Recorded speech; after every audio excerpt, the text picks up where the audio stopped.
வங்கக்கடலில் நிலை கொண்டுள்ள ஆழ்ந்த காற்றழுத்த தாழ்வு மண்டலம் மணிக்கு 8 கிலோமீட்டர் வேகத்தில் வடமேற்கில் நகர்ந்து வருவதாக இந்திய வானிலை ஆய்வு மையம் தெரிவித்துள்ளது.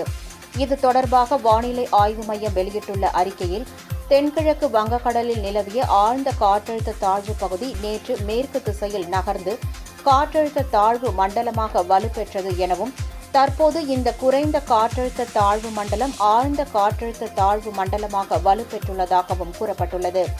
தற்போதைய நிலவரப்படி புயல் சின்னமானது சென்னைக்கு தென்கிழக்கு 790 கிலோமீட்டர் தொலைவிலும், காக்கிநாடாவிலிருந்து தென்கிழக்கே 850 கிலோமீட்டர் தொலைவிலும் நிலை கொண்டிருப்பதாகவும், இந்த புயல் சின்னம் மேற்கு வடமேற்கு திசையில் நகர்ந்து அடுத்த 24 மணி நேரத்தில் தென்மேற்கு மற்றும் அதை ஒட்டிய மத்திய மேற்கு வங்கக்கடலில் மோந்தா புயலாக வலுவடையும் எனவும் வானிலை ஆய்வு மையம் தெரிவித்துள்ளது.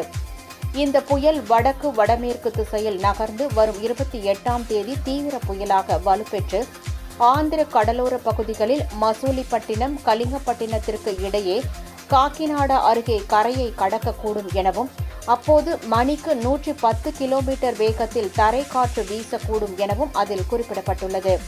இதனால் தமிழகத்தில் பெரிய அளவு மழை பாதிப்பு இருக்காது என்றாலும், புயலின் வேக மாறுபாடு காரணமாக கரையை கடக்கும்போது வட தமிழகத்தில் கனமழை பெய்ய வாய்ப்பு உள்ளதாகவும் வானிலை ஆய்வு மையம் தெரிவித்துள்ளது.